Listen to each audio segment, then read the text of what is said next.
गेल्या अनेक वर्षापासून आपल्याला माहिती आहे की महाराष्ट्रामध्ये गुटखाबंदी केलेली आहे. आपल्या FSSAI ॲक्टच्या सेक्शन 30 अंतर्गत प्रतिबंधित जे फूड आयटम्स आहेत त्याच्यामध्ये गुटखा आणि तत्सम आयटम जे आपले आहेत त्याच्यावरती गुटखाबंदी केलेली आहे. त्याच्यावरती आपण अनेक वेळा कारवाई करतो, रेड्स करतो, फाईन करतो, FIR करतो. त्याच्यामधल्या प्रोव्हिजननुसार जेल पण होते, प्रॉसिक्युशन पण चालू आहेत. परंतु प्रोहिबिटेड आयटम असतानाही, फूड आयटम असतानाही महाराष्ट्रातल्या ऑलमोस्ट सगळ्या ठिकाणी हा गुटखा विकला जातो आणि कंझ्युम केला जातो. ही रियालिटी आपण बघतोय. मग याच्यावरती पर्याय काय? एन्फोर्समेंट तर चालू आहे, ते आपण आता जास्त स्ट्रिक्ट करत आहोत, तर ते चालूच राहील.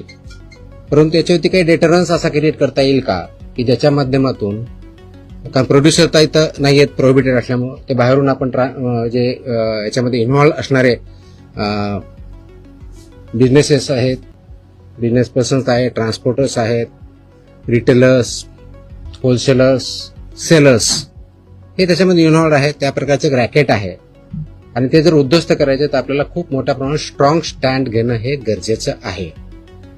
ह्या निष्कर्षापर्यंत शासन पोहोचलेलं आहे आणि म्हणून मध्ये बऱ्याच वेळेस याच्यावरती डिस्कशन पण झालं की काय केलं पाहिजे. आणि मी इथं जॉईन झाल्यानंतरही याच्यावरती आम्ही विचार केला काय करता येईल, कारण याच्यामध्ये this is a danger to public health आणि म्हणूनच तो आयटम प्रोहिबिट केलेला आहे.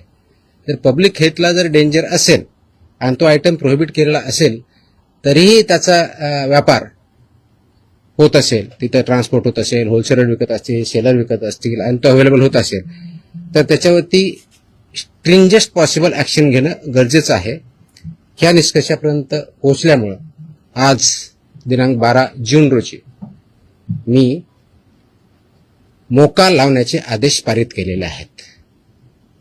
So we have issued the order saying that MCOCA provisions will be, MCOCA कायदा, मकोका ज्याला आपण म्हणतो, Maharashtra control of organised crimes act 1999 हा आम्ही इन्व्होक केलेला आहे. ही माझी तिची ऑर्डर आहे इश्यू केलेली. आणि या ऑर्डरच्या अनुषंगाने हा फक्त फूड सेफ्टी ऍक्ट 2006 चे कलम 3, 26, 27, 30, 38, 41, 42, 59, 63, 64 आणि 89 बरोबरच Maharashtra control of organize crimes act 99 चा सेक्शन्स 21D, 21E, 21F, 3